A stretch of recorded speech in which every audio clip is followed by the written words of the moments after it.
The Lost World. Read by Damon. I have wrought my simple plan. If I give 1 hour of joy to the boy who's half a man, or the man who's half a boy.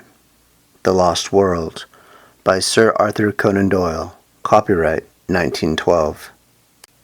Forward. Mr. E.D. Malone desires to state that both the injunction for restraint and the liable action have been withdrawn reservedly by Professor G.E. Challenger, who, being satisfied that no criticism or comment in this book is meant in offensive spirit, has guaranteed that he will place no impediment to its publication and circulation. Chapter 1. There are heroisms all round us. Mr. Hungerton, her father, really was the most tactless person upon earth. A fluffy, feathery, untidy cockatoo of a man, perfectly good-natured, but absolutely centered upon his own silly self. If anything could have driven me from Gladys, it would have been the thought of such a father-in-law. I am convinced that he really believed in his heart that I came round to the Chestnuts 3 days a week for the pleasure of his company, and very especially to hear his views upon bimetallism, a subject upon which he was by way of being an authority. For an hour or more that evening, I listened to his monotonous chirrup about bad money driving out good, the token value of silver, the depreciation of the rupee, and the true standards of exchange. Suppose, he cried with feeble violence, that all the debts in the world were called up simultaneously, and immediate payment insisted upon. What under our present condition would happen then? I gave the self-evident answer that I should be a ruined man, upon which he jumped from his chair, reproved me for my habitual levity, which made it impossible for him to discuss any reasonable subject in my presence, and bounced off out of the room to dress for a Masonic meeting.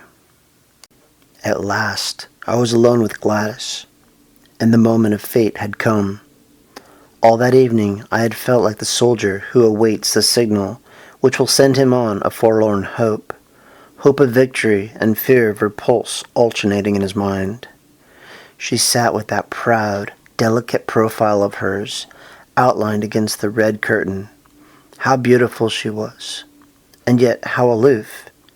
We had been friends, quite good friends, but never could I get beyond the same comradeship which I might have established with one of my fellow reporters upon the Gazette. Perfectly frank, perfectly kindly, and perfectly unsexual.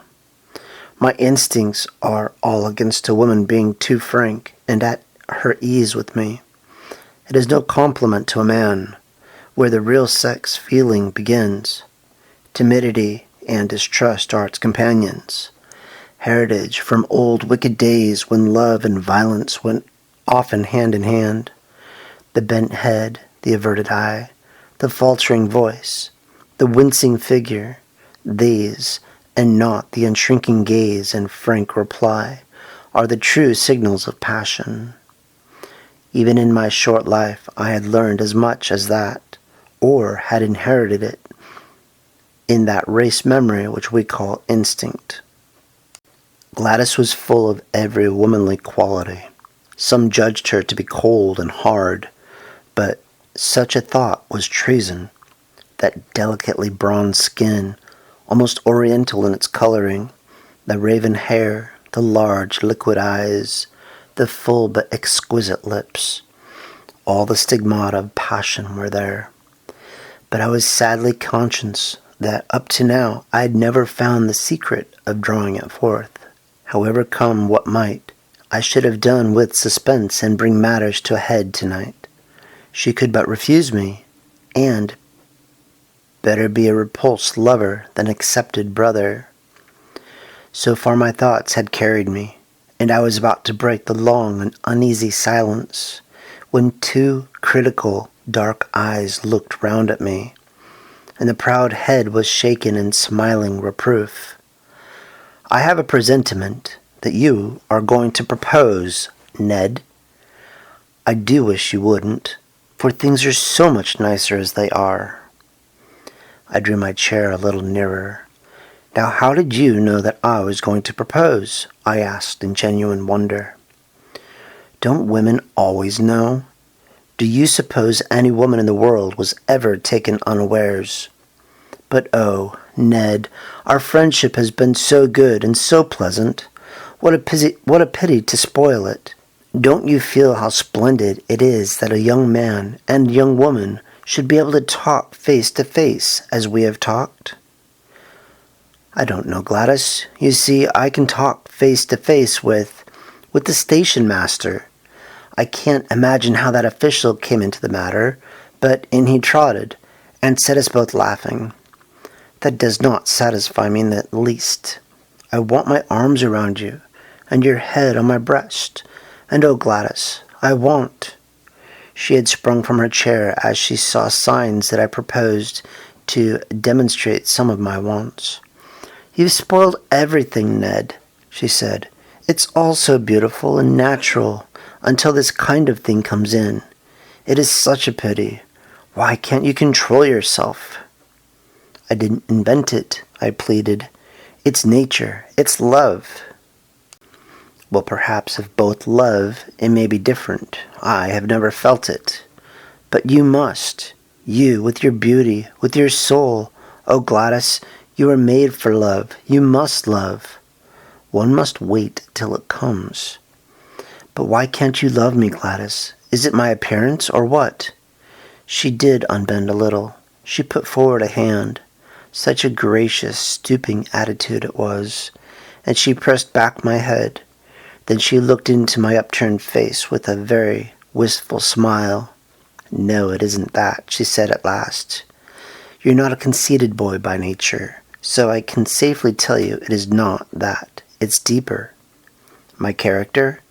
She nodded severely. What can I do to mend it? Do sit down and talk it over. No, really, I won't, if you'll only sit down. She looked at me with a wondering distrust, which was much more to my mind than her wholehearted confidence. How primitive and bestial it looks when you put it down in black and white. And perhaps, after all, it is only a feeling peculiar to myself. Anyhow, she sat down. Now tell me, what's amiss with me? I'm in love with somebody else, said she. It was my turn to jump out of my chair.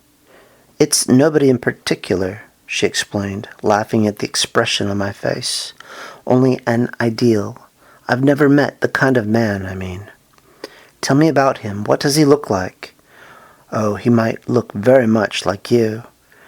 How dear of you to say that. Well, what is it that he does that I don't do? Just say the word. Teetotal, vegetarian, aeronaut, theosophist, Superman. I'll have a try at it. Gladys, if you'd only give me an idea, what would please you? She laughed at the elasticity of my character. Well, in the first place, I don't think my ideal would speak like that, she said. He would be a harder, sterner man, not so ready to adapt himself to a silly girl's whim.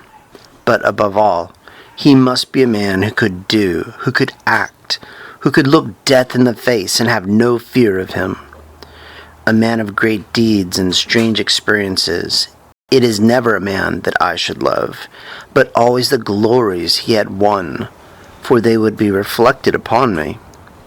Think of Richard Burton. When I read his wife's life of him, I could so understand her love. And Lady Stanley. Did you ever read the wonderful last chapter of that book about her husband? These are the sort of men that a woman could worship with all her soul, and yet be the greater, not the less, on account of her love, honored by all the world as the inspirer of noble deeds. She looked so beautiful in her enthusiasm that I nearly brought down the whole level of the interview. I gripped myself hard and went on with the argument. We can't all be Stanleys and Burtons, said I. Besides, we don't get the chance. At least I never had the chance. If I did, I should try to take it. But chances are all around you. It is the mark of the kind of man, that he makes his own chances. You can't hold him back. I've never met him, and yet I seem to know him so well. There are heroisms all around us waiting to be done. It's for men to do them and for women to reserve their love as a reward for such men. Look at that young Frenchman who went up last week in a balloon.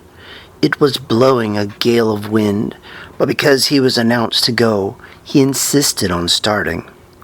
The wind blew him 1,500 miles in 24 hours. He fell in the middle of Russia. That was the kind of man I mean. Think of the woman he loved and how other women must have envied her. That's what I should like to be. Envied for my man. I'd have done it to please you. But you shouldn't do it merely to please me. You should do it because you can't help yourself. Because it's natural to you. Because the man in you is crying for heroic expression. Now, when you described the Wigan coal explosion last month, could you not have gone down and helped those people in spite of the choke damp? I did. You never said so. There was nothing worth bucking about. I didn't know. She looked at me with rather more interest. That was brave of you. I had to. If you want to write good copy, you must be where the things are. What a prosaic motive. It seems to take all the romance out of it. But still, whatever your motive, I'm glad that you went down that mine. She gave me her hand, but with such sweetness and dignity that I could only stoop and kiss it.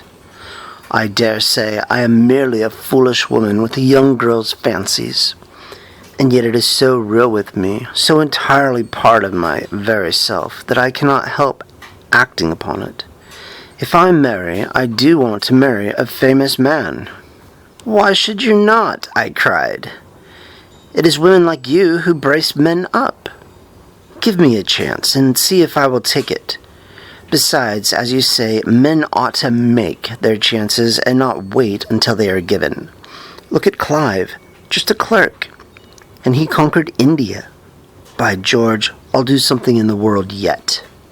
She laughed at my sudden Irish effervescence. Why not? She said. You have everything a man could have. Youth, health, strength, education, energy. I was sorry you spoke. And now I'm glad. So glad if it awakens these thoughts in you. And if I do? Her dear hand rested like warm velvet upon my lips. Not another word, sir. You should have been at the office for evening duty half an hour ago. Only I hadn't the heart to remind you. Someday, perhaps, when you have won your place in the world, we shall talk it over again.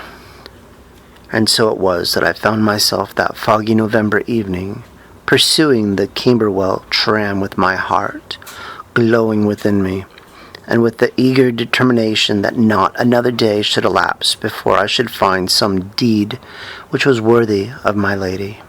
But who in all this wide world could ever have imagined the incredible shape which that deed was to take, or the strange steps by which I was led to the doing of it?